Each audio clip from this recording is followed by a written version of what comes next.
Hello guys, I am back. This time in English because of the topic of the video. Here I want to talk about the YouTube phenomenon around the new Michael Moore movie called The Planet of the Humans.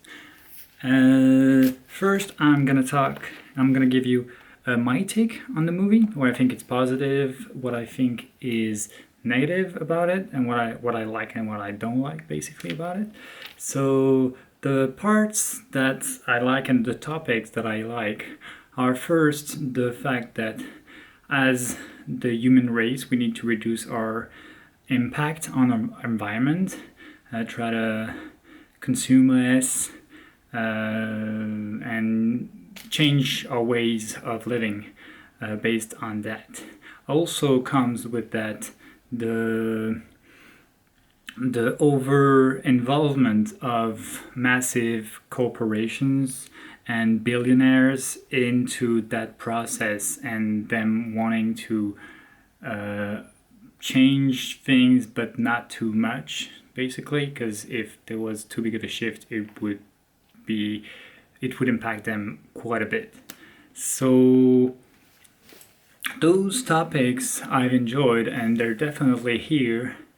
Another topic, which is the main controversy around that video, is his criticism of renewable energies in general. On that topic, I have to say yes, I agree with some part of what he's saying, but we have to take into consideration that what he's saying about that subject is more than 10 years old. For example, he goes to a bunch of events that are that pretend to be fueled by solar panels. So for example, he goes to a festival like Earth Day related festival where No Doubt is on stage. No Doubt on stage. It's very old, if you know about that band. I personally believe that things have changed on that level and that we've made quite a bit of progress.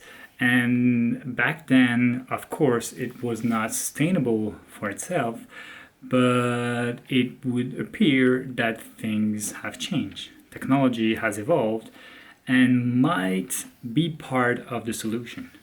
I'm not saying it's the only solution, as I said before. I do also think that we need to reduce consumptions of a whole lot of useless things, or a whole lot of things that we used to do at a certain amount and we need to do less. And I do believe that a balance between those two aspects, those two solutions, need to be brought together in order to find a good way of living on this planet in a sustainable way. So that's my take on the movie, what I get from it, what I criticize from it, the fact of a lot of the information being old and not really up to date in the current era. Releasing a movie that is criticizing things that are more than 10 years old. I understand that a movie takes a long time to be done, but I understand why people and organizations are asking him to retract or maybe correct or do something about that, because it's not true anymore. Not everything he says is true anymore. So that's what I think about it, but although this introduction was pretty long, that's not the actual topic of this video. The actual topic of this video is the YouTube phenomenon around that video. I heard about his movie from YouTube channels that I watch. For example, Stephen Colbert, or a bunch of talk shows that he went on to promote the coming out of his movie. The phenomenon is due to the criticism he's making of the renewable energy, and the fact that basically he's saying that it's not a viable option. Another part of the phenomenon is also because it got 5 million views in 10 days. He got 80,000 new subscribers on his channel from that video, and about 43,000 comments on that video. So those numbers are very impressive, and I kind of want to give you my take and see what I saw from that.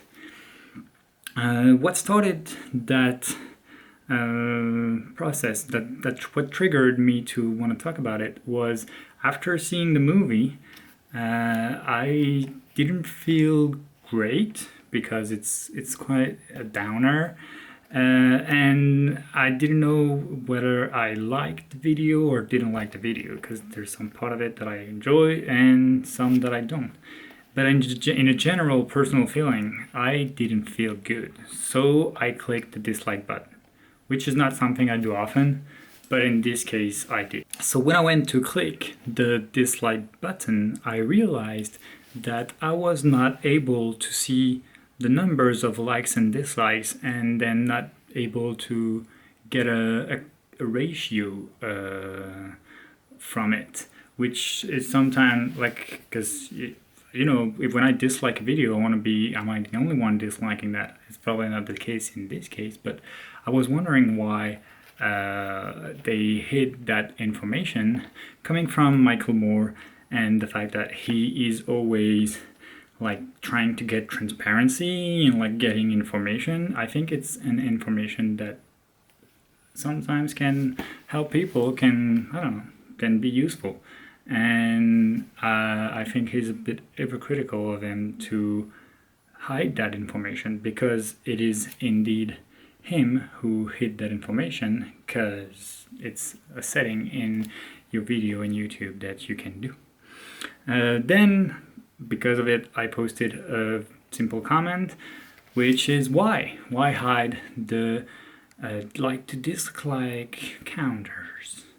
So from that, I didn't realize it, but when I got back there, I had a whole bunch, and I kind of started a conversation with around 60 comments, and I read a bunch of them, which brought me to realize that I do believe from those 80,000 new subscriber to his channel, Micheal Moore is kind of bringing into his kind of like community, even though like I don't really feel like he has a community on YouTube, but he's bringing people into his circles, and his people getting interested into what he has to say that in general would not agree with his views. A lot of them would actually introduce themselves and being like, oh, I don't like Micheal Moore, I'm more like a Trump voter, or against immigration and all those things like that. Also, people would criticize, like, name people as and environmental Nazis, and plenty of things like that. So I didn't think that it was, I don't know if it's something that he expected, probably, but it's kind of, it brought two opposite sides of the spectrum, the political spectrum, on that video, which started that massive conversation on his video, and also in other videos that talk about this topic and this phenomenon, this YouTube phenomenon here on YouTube, including this video. So part of the YouTube phenomenon is also happening in the comment section. As I mentioned, 43,000 comments on a 5 million view video in about 10 days is quite impressive.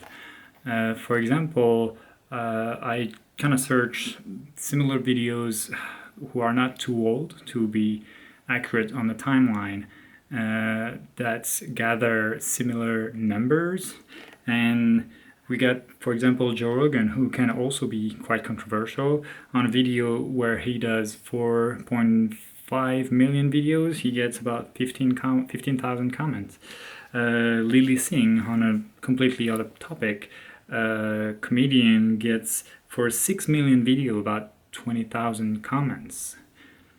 And Stephen Colbert on a 2.6 million views video, he get about 6,000 comments. Same goes for Trevor Noah. So based on those numbers, if you double it, you get about 12,000 comments, and we're at 46 in the case of this movie. The reason of so many comments is, as I brought up earlier, you are bringing on the same platform and the same page, web page, people like the new